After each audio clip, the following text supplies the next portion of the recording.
Hello friends, ഞാൻ doctor Rajesh Kumar. അമിതഭാരം അഥവാ പൊണ്ണത്തടി ഇന്ന് സ്ത്രീകളിലെ ഒരു വലിയ ആരോഗ്യ പ്രശ്നം തന്നെയാണ്. 40 വയസ്സ് കഴിയുന്ന സ്ത്രീകളിൽ ഏകദേശം 60-65% പേരും നോർമലി ഉള്ളതിനേക്കാൾ ഭാരം ഒരു 5 മുതൽ 10% ശരീരഭാരം കൂടിയവരാണെന്ന് പറയുമ്പോൾ അതിൻ്റെ ഒരു ഗൗരവം എത്രത്തോളം ഉണ്ട് എന്ന് നിങ്ങൾക്ക് മനസ്സിലാവും. പലപ്പോഴും ഈ വെയിറ്റ് കൂടുന്നതിൻ്റെ ഭാഗമായിട്ട് വരുന്ന നട്ടെല്ല് വേദന, അതേപോലെ നടുക്കഴപ്പ്, കാൽമുട്ട് വേദന, എല്ല് തേയ്മാനം പോലുള്ള പ്രശ്നങ്ങളും ഇവരെ അലട്ടാറുണ്ട്. പലപ്പോഴും ഈ ആൾക്കാർ വന്നിട്ട് ഡോക്ടർമാരോട് പറയാറുണ്ട്, ഡോക്ടറെ എനിക്ക് വണ്ണം വയ്ക്കേണ്ട ഒരു സാഹചര്യമില്ല, ഞാൻ അത്രയും ഭക്ഷണം കഴിക്കുന്നില്ല, എനിക്ക് വീട്ടിൽ നല്ല ജോലിയുണ്ട്, എന്നിരുന്നാലും ഞാൻ എപ്പോഴാണ് ഇത്രയും വെയിറ്റ് വെച്ചതെന്ന് എനിക്ക് അറിഞ്ഞുകൂടാ, ഞാൻ എന്ത് ചെയ്തിട്ടും വെയിറ്റ് കുറയുന്നില്ല, വെയിറ്റ് കൂടാനുള്ള ഒരു സാഹചര്യവും എനിക്കില്ല എന്ന് സ്ത്രീകൾ പറയാറുണ്ട്. എന്നാൽ പലപ്പോഴും സ്ത്രീകൾ അറിയാതെ തന്നെ അവരുടെ ശരീരത്തിൽ വരുന്ന ചില മാറ്റങ്ങൾ ഇവർക്ക് ക്രമേണ വെയിറ്റ് കൂടുന്നതിന് കാരണമാകും. ഇവരിത് അറിയത്തുമില്ല. ഇവരുടെ നോർമലിയുള്ള ലൈഫ് സ്റ്റൈലിൽ ഇവർ മുന്നോട്ട് പോകുന്ന സമയത്ത് ചില സാഹചര്യത്തിൽ പെട്ടെന്ന് ഇവർ വെയിറ്റും കൂടിയെന്ന് വരാം. ഇങ്ങനെ കൂടുന്ന വെയിറ്റ് പിന്നെ കുറച്ചെടുക്കുക എന്ന് പറഞ്ഞാൽ ഇവരെ കൊണ്ട് നടക്കത്തുമില്ല. അതുകൊണ്ട് തന്നെ ഇങ്ങനെ സ്ത്രീകൾക്ക് വെയിറ്റ് കൂടുന്നത് ഏതൊക്കെ സാഹചര്യങ്ങളിലാണെന്നും ആ സമയത്ത് ശ്രദ്ധിക്കേണ്ടത് എന്തെല്ലാമാണെന്നും ഞാൻ പെട്ടെന്നൊന്ന് പറഞ്ഞുതരാം. ഏറ്റവും പ്രധാനമായിട്ട് ശ്രദ്ധിക്കേണ്ടത്, പെൺകുഞ്ഞുങ്ങൾ ജനിക്കുമ്പോൾ അവർക്കുണ്ടാകുന്ന ഭാരം, ശരീരഭാരം എത്രയാണോ അത് കുറവാണെങ്കിൽ പലപ്പോഴും ഇവർ വളരുന്ന സമയത്ത് അവർക്ക് വെയിറ്റ് കൂടുതൽ വയ്ക്കുന്നതിന് കാരണമാകും. അതായത് ഇപ്പോൾ പെൺകുട്ടികൾക്ക് നോർമലി ഇപ്പോൾ ജനിക്കുന്ന സമയത്ത് ആവറേജ് ഒരു 3 കിലോഗ്രാം ഭാരം വേണമെന്നുണ്ടെങ്കിൽ ചില കുട്ടികൾക്ക് ഏകദേശം 1.9-2 കിലോഗ്രാം കഷ്ടി കാണത്തുള്ളൂ. ഇങ്ങനെ ലോ ബർത്ത് വെയിറ്റ് ഉള്ള കുട്ടികൾക്ക്, പ്രത്യേകിച്ച് പെൺകുട്ടികൾക്ക്, ശരീരത്തിൽ കൂടുതലായിട്ട് കൊഴുപ്പ് ഡെപ്പോസിറ്റ് ചെയ്യുന്നതിനും ഇവർ വണ്ണം കൂടുതൽ വളരുന്ന സമയത്ത് അവർക്ക് വണ്ണം കൂടുതൽ വയ്ക്കുന്നതിനും കാരണമാകും. പലപ്പോഴും ചെറുപ്പത്തിൽ ഒരു 12-13 വയസ്സിലൊന്നും അല്ല കേട്ടോ, ഇത്തരം കുട്ടികൾ ഒരു 18-20 വയസ്സൊക്കെ കഴിയുന്ന സമയത്ത് പെട്ടെന്ന് കൂടുതലായിട്ട് ശരീരത്തിൽ കൊഴുപ്പ് ഡെപ്പോസിറ്റ് ചെയ്യുന്നതിനും കുടവേറ് വയ്ക്കുന്നതിനുമെല്ലാം കാരണമാകാറുണ്ട്. അതേപോലെ തന്നെ ചെറുപ്പത്തിലെ ആവശ്യത്തിന് പ്രോട്ടീൻ ഭക്ഷണങ്ങൾ ചെല്ലാത്ത കുട്ടികൾ, പ്രത്യേകിച്ച് ചെറിയ കുട്ടികൾക്കെല്ലാം തന്നെ മധുരം കൂടുതലായിട്ട് നൽകുന്നു, എണ്ണപ്പലഹാരം നൽകുന്നു, കൂടുതലായിട്ട് ചോറ് അല്ലെങ്കിൽ അരി ആഹാരം നൽകുന്ന കുട്ടികളാണെന്നുണ്ടെങ്കിലും അവരുടെ ശരീരത്തിൽ പ്രോട്ടീൻ്റെ ഡെഫിഷ്യൻസി ഉണ്ടാവും. പ്രോട്ടീൻ ആവശ്യത്തിന് ശരീരത്തിൽ കിട്ടാത്ത കുട്ടികൾ വളരുന്ന സമയത്ത് ഇവർക്ക് വണ്ണം വയ്ക്കുന്നതിനും ക്രമേണ ഉരുണ്ട് വരുന്നതിനും, പ്രത്യേകിച്ച് കൂടുതലായിട്ട് കൊഴുപ്പ് ശരീരത്തിൽ അടിഞ്ഞുകൂടുന്നതിനും കാരണമാകാറുണ്ട്. ആവശ്യത്തിന് പ്രോട്ടീൻ ഭക്ഷണങ്ങൾ ചെറുതിലെ ഉണ്ടെങ്കിൽ കുട്ടികൾക്ക് കുഞ്ഞിലെ തന്നെ ഒരു 4-5 വയസ്സിലൊക്കെ കാഴ്ചയ്ക്ക് ഒരു മെലിഞ്ഞിരിക്കുമെങ്കിലും എടുക്കാൻ ശ്രമിക്കുമ്പോൾ നല്ല വെയിറ്റ് കാണും. കാരണം ഇവർക്ക് എല്ലുകൾക്ക് അത്യാവശ്യം ഉറപ്പും ഉണ്ടാവും, എല്ലുകളിൽ കൂടുതലായിട്ട് കാൽഷ്യം പ്രോട്ടീൻ ഡെപ്പോസിറ്റ് ചെയ്യുന്നതുകൊണ്ട് ഇവർക്ക് നല്ല ബോൺ വെയിറ്റ്, നല്ല ബോഡി വെയിറ്റ് ഉണ്ടാകുകയും ചെയ്യും, കാഴ്ചയ്ക്ക് ഇവർ മെലിഞ്ഞിരിക്കുകയും ചെയ്യും. ഇത്തരം കുട്ടികൾ കൂടുതൽ ആരോഗ്യകരമായിരിക്കുകയും ചെയ്യും. പലപ്പോഴും വളരുന്ന സമയത്ത് അവരുടെ പ്രായത്തിനനുസരിച്ചുള്ള, ഉയരത്തിനനുസരിച്ചുള്ള ഭാരം മാത്രമേ വരത്തുമുള്ളൂ.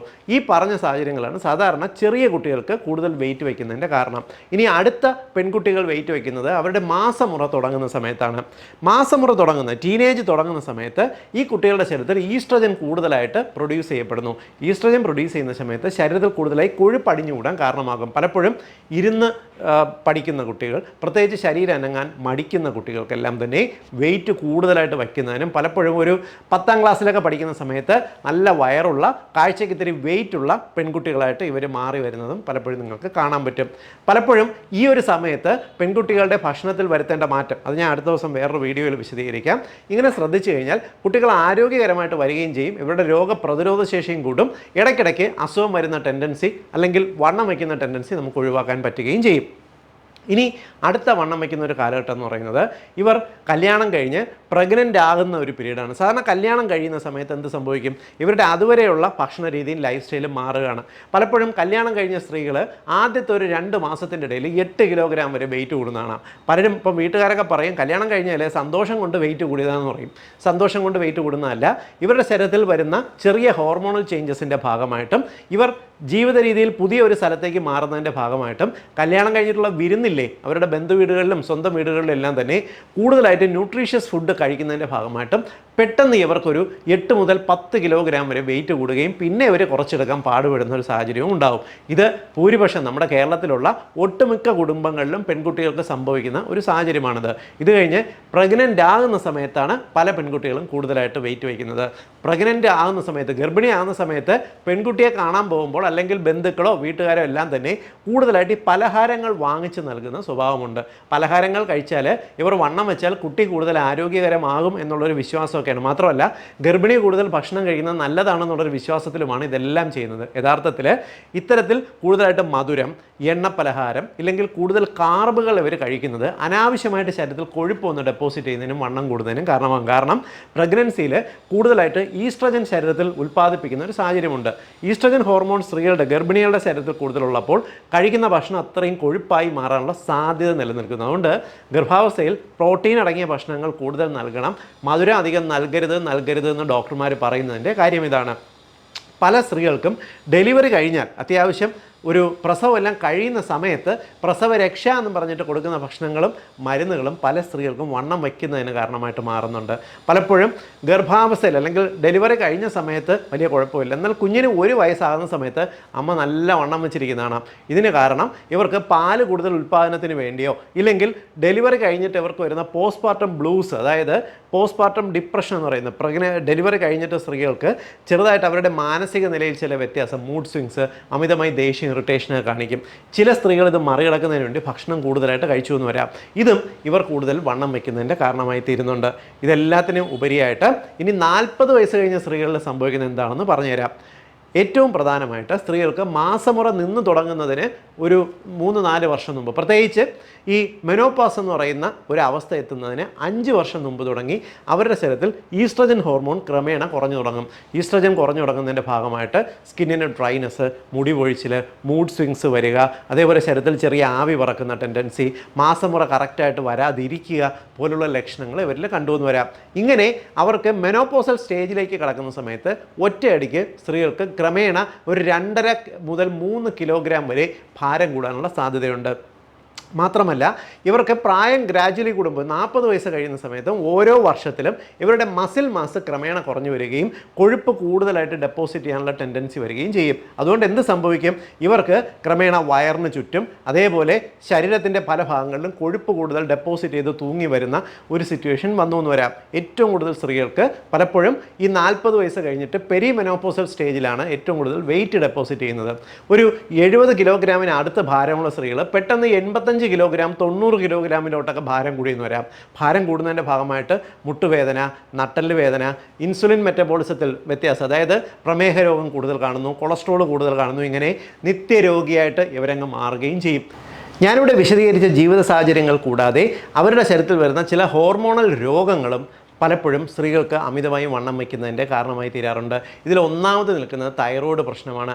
തൈറോയ്ഡ് ഗ്രന്ഥിയുടെ പ്രവർത്തനം ക്രമേണ കുറഞ്ഞു വരികയും രക്തം പരിശോധിക്കുമ്പോൾ TSH ലെവൽ കൂടി നിൽക്കുകയും ചെയ്യുന്ന ഒരു അവസ്ഥയാണിത്. തൈറോയ്ഡ് പ്രശ്നമുള്ള സ്ത്രീകൾക്ക് സംഭവിക്കുന്നത് അവരുടെ ശരീരത്തിൻ്റെ മെറ്റബോളിസം ക്രമേണ കുറഞ്ഞു വരും. മെറ്റബോളിസം എന്ന് പറഞ്ഞാൽ കഴിക്കുന്ന ഭക്ഷണം ഊർജ്ജമായിട്ട് കൺവേർട്ട് ചെയ്യുന്ന ഒരു പ്രോസസ്സാണ്. എന്നാൽ ഇവർക്ക് ശരിയായിട്ട് ഈ തൈറോയ്ഡ് മെറ്റബോളിസം പ്രോബ്ലം ഉള്ളതുകൊണ്ട് ഊർജ്ജം ഉണ്ടാകാതിരിക്കുകയും കഴിക്കുന്ന ഭക്ഷണം മുഴുവൻ കൊഴുപ്പായിട്ട് ഡെപ്പോസിറ്റ് ശരീരത്തിൽ കൂടുകയും ചെയ്യും. അതുകൊണ്ടാണ് തൈറോയ്ഡ് പ്രശ്നമുള്ളവർ വണ്ണം വയ്ക്കുന്നതും തൈറോയ്ഡ് പ്രശ്നമുള്ളവർക്ക് കൊളസ്ട്രോൾ ലെവൽ കൂടി നിൽക്കുകയും കാണുന്നത്. ഇതേപോലെ തന്നെ മറ്റൊരു സ്ത്രീകളെ, അതായത് 90% സ്ത്രീകളെ ബാധിക്കുന്ന മറ്റൊരു പ്രശ്നമാണ് പോളിസിസ്റ്റിക് ഓവേറിയൻ ഡിസീസ്, PCOD. PCODയുടെ അവസ്ഥ നിങ്ങൾക്കറിയാമല്ലോ. ഇൻസുലിൻ മെറ്റബോളിസത്തിൻ്റെ വ്യത്യാസം കൊണ്ട് അവരുടെ ഓവുലേഷൻ ശരിയായിട്ട് നടക്കാതെ വരികയും മാസമുറയിൽ താളം തെറ്റുകയും ഇതിൻ്റെ ഭാഗമായിട്ട് സ്ത്രീ ഹോർമോണിൽ ഈസ്ട്രജനിൽ താളപ്പിഴകളുണ്ടായി പുരുഷ ഹോർമോണിൽ വ്യത്യാസം വരികയും ചെയ്യും. അതുകൊണ്ട് സംഭവിക്കുന്ന എന്താ? സ്ത്രീകൾ ക്രമേണ വണ്ണം വയ്ക്കുകയും പീരീഡ്സ് ആകാതിരിക്കുന്ന ഒരവസ്ഥ ഉണ്ടാകുകയും ചെയ്യുന്നു. വയറിന് ചുറ്റും കൊഴുപ്പടിഞ്ഞു കൂടുക, തുടകൾക്ക് നിതംബത്തിനും വെയിറ്റ് കൂടുക, മുഖം നീണ്ടിരിക്കുന്ന മുഖമാണെങ്കിലും ക്രമേണ കവിളൊക്കെ വെച്ച് നല്ല വട്ട മുഖമായിട്ട് മാറുക. ഇങ്ങനെയുള്ള വ്യത്യാസങ്ങൾ സ്ത്രീകളിൽ സംഭവിച്ചു എന്ന് വരാം. ക്രമേണ ഇത് പൊണ്ണത്തടിയിലേക്കും ഇവർക്ക് പലതരത്തിലുള്ള കൊളസ്ട്രോൾ പോലുള്ള പ്രോബ്ലംസ് എത്തിക്കുകയും ചെയ്യും. ഇതുകൂടാതെ സ്ത്രീകളെ ബാധിക്കുന്ന മറ്റൊരു പ്രധാനപ്പെട്ട പ്രശ്നമാണ് ക്രോണിക് സ്ട്രെസ്സ്. അമിതമായിട്ടുള്ള ടെൻഷൻ, വിട്ടുമാറാതെ നിൽക്കുന്ന ടെൻഷൻ. ഇത് കേൾക്കുമ്പോൾ പലർക്കും തോന്നും വിട്ടുമാറാത്ത ടെൻഷൻ എങ്ങനെയാണ് സ്ത്രീകൾക്ക് വെയിറ്റ് കൂടുന്നതെന്ന് തോന്നും. ക്രോണിക് ടെൻഷനുള്ള ആൾക്കാർക്ക് ശരീരത്തിൽ കോർട്ടിസോൾ എന്ന് പറയുന്ന സ്ട്രെസ് ഹോർമോൺ എപ്പോഴും റിലീസ് ചെയ്തുകൊണ്ടിരിക്കും. കോർട്ടിസോൾ ഹോർമോൺ കൂടി നിൽക്കുന്നത് സ്ത്രീകൾക്ക് അമിതമായിട്ട് വിശപ്പുണ്ടാക്കുന്നതിനും ഇൻസുലിൻ മെറ്റബോളിസത്തെ താളം തെറ്റിക്കുന്നതിനും പെട്ടെന്ന് വെയിറ്റ് കൂടുന്നതിനും കാരണമാകാറുണ്ട്. ഇതേ സാഹചര്യത്തിൽ ഇതേ കാറ്റഗറിയിൽ തന്നെ വരുന്ന മറ്റൊരവസ്ഥയാണ് രാത്രി പതിവായിട്ട് ലേറ്റായിട്ട് ഉറങ്ങുന്ന ആൾക്കാർ. നമ്മുടെ വീട്ടിലുള്ള പല വീട്ടമ്മമാരും വീട്ടിൽ ഗൃഹനാഥനും ബാക്കി കുട്ടികളും എല്ലാം ഉറങ്ങി കഴിഞ്ഞിട്ടായിരിക്കും വീട് എല്ലാം ഒതുക്കി കിടന്നുറങ്ങുന്നത്. ബാക്കിയുള്ളവർക്ക് 10:30 ഉറങ്ങാൻ പറ്റുമെങ്കിലും വീട്ടമ്മ ഉറങ്ങുന്നത് 12 മണിക്കായിരിക്കും. ഈ ഒരു പ്രശ്നം പ്രത്യേകിച്ച് രാവിലെ 5 മണിക്ക് മുമ്പ് എഴുന്നേറ്റ് വീട്ടിലേക്കുള്ള കാര്യങ്ങൾ റെഡിയാക്കുകയും വേണം.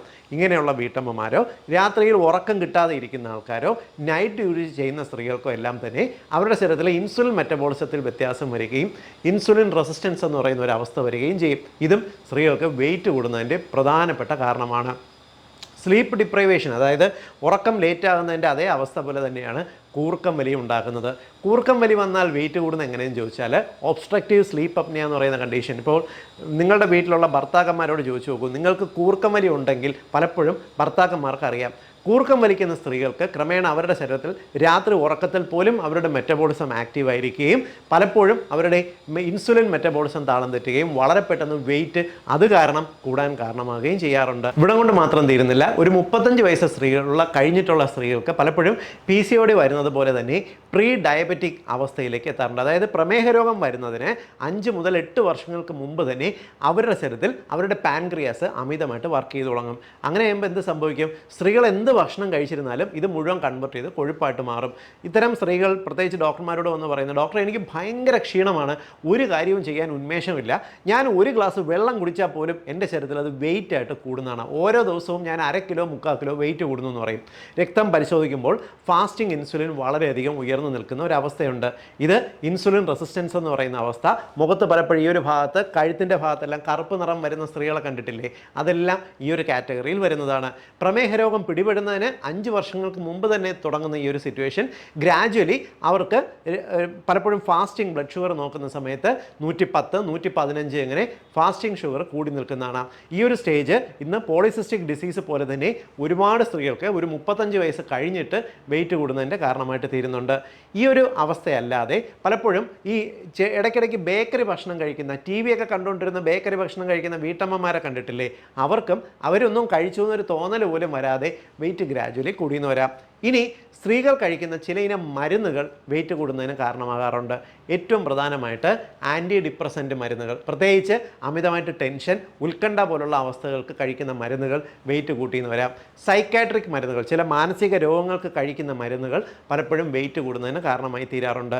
ഇതേപോലെ സ്റ്റിറോയിഡ് മരുന്നുകൾ എടുക്കുന്നത്, ഇപ്പം എന്തെങ്കിലും തരത്തിലുള്ള ഓട്ടോ ഇമ്മ്യൂൺ രോഗങ്ങൾക്കോ ഏതെങ്കിലും രോഗം പെട്ടെന്ന് കുറയ്ക്കുന്നതിനൊക്കെ വേണ്ടിയിട്ട് സ്റ്റിറോയിഡ് മരുന്നുകൾ, സ്റ്റിറോയിഡ് ഇഞ്ചക്ഷൻ, സ്റ്റിറോയിഡ് ഗുളികകൾ കഴിക്കുന്നവർക്കും പെട്ടെന്ന് ഇൻസുലിൻ മെറ്റബോളിസത്തിൽ വ്യത്യാസം വന്നിട്ട് വെയിറ്റ് ഓരോ കിലോ വെച്ച് ഓരോ ആഴ്ചയും അങ്ങ് കൂടിയെന്ന് വരാം. ഇതെല്ലാം വെയിറ്റ് കൂടുന്നതിൻ്റെ അല്ലെങ്കിൽ വെയിറ്റ് കൂടിക്കഴിഞ്ഞാൽ കുറയാതെ നിൽക്കുന്നതിൻ്റെ ഒരു പ്രധാനപ്പെട്ട കാരണമാണ്.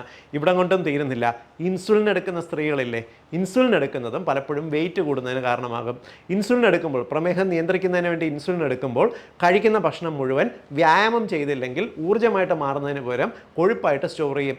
നിങ്ങൾക്ക് രക്തത്തിൽ നോക്കുമ്പോൾ ഷുഗർ കുറഞ്ഞിരിക്കുമെങ്കിലും ഇൻസുലിൻ എടുക്കുന്നതിൻ്റെ ഭാഗമായിട്ട് നിങ്ങളുടെ വെയിറ്റ് ഗ്രാജുവലി കൂടുന്നതും കാണാം. ഞാൻ ഈ പറഞ്ഞ കണ്ടീഷൻസാണ് സ്ത്രീകൾക്ക് പല സാഹചര്യത്തിലും വെയിറ്റ് ഇങ്ങനെ കൂടിക്കൊണ്ടിരിക്കുന്നത്. നിങ്ങൾ ചെയ്യേണ്ടത്, അതായത് ഇത് കേൾക്കുന്ന വെയിറ്റ് കൂടുതലുള്ള സ്ത്രീകളാണെങ്കിൽ ഞാൻ ഈ പറഞ്ഞ കണ്ടീഷനിൽ ഏതെങ്കിലും ഒന്ന് നിങ്ങൾക്കുണ്ടാവും. 1, 2, 3 കണ്ടീഷൻ കാണാവുന്നതുകൊണ്ട് ഇത് ഏതാണെന്ന് തിരിച്ചറിഞ്ഞ് അതിനെ ഒന്ന് നിയന്ത്രിച്ച്, ഇല്ലെങ്കിൽ നിങ്ങൾ കാണുന്ന ഡോക്ടറോട് ഈ പറഞ്ഞ കണ്ടീഷൻ നിങ്ങൾക്കുണ്ടെന്ന് പറഞ്ഞാൽ ഇത് നമുക്ക് മോഡിഫൈ ചെയ്ത് വെയിറ്റ് കൂടാതെ മുന്നോട്ട് വയ്ക്കാൻ പറ്റും. ഇനി വെയിറ്റ് ഇല്ലാത്ത സ്ത്രീകളാണെന്നുണ്ടെങ്കിൽ ഈ പറഞ്ഞ കണ്ടീഷനൊക്കെ ഉണ്ടെങ്കിൽ ഒന്ന് ശ്രദ്ധിക്കുക, വെയിറ്റ് വയ്ക്കാതിരിക്കാനായിട്ട് ശ്രദ്ധിക്കണം. ഇത് എല്ലാ വീട്ടമ്മമാരുടെ, എല്ലാ കുടുംബങ്ങളുടെ അറിവിലേക്കായിട്ട് ഷെയർ ചെയ്യുക. കാരണം അമിതവണ്ണം എന്ന് പറയുന്നത് ഇപ്പോഴത്തെ കാലത്ത് സ്ത്രീകളെ അലട്ടുന്ന ഒരു വലിയ ആരോഗ്യ പ്രശ്നമാണ്. ലേഡീസ് ഓൺലി സീരീസിൻ്റെ അടുത്തൊരു എപ്പിസോഡിൽ പുതിയൊരു വിഷയമായിട്ട് കണ്ടുമുട്ടാം. ബൈ.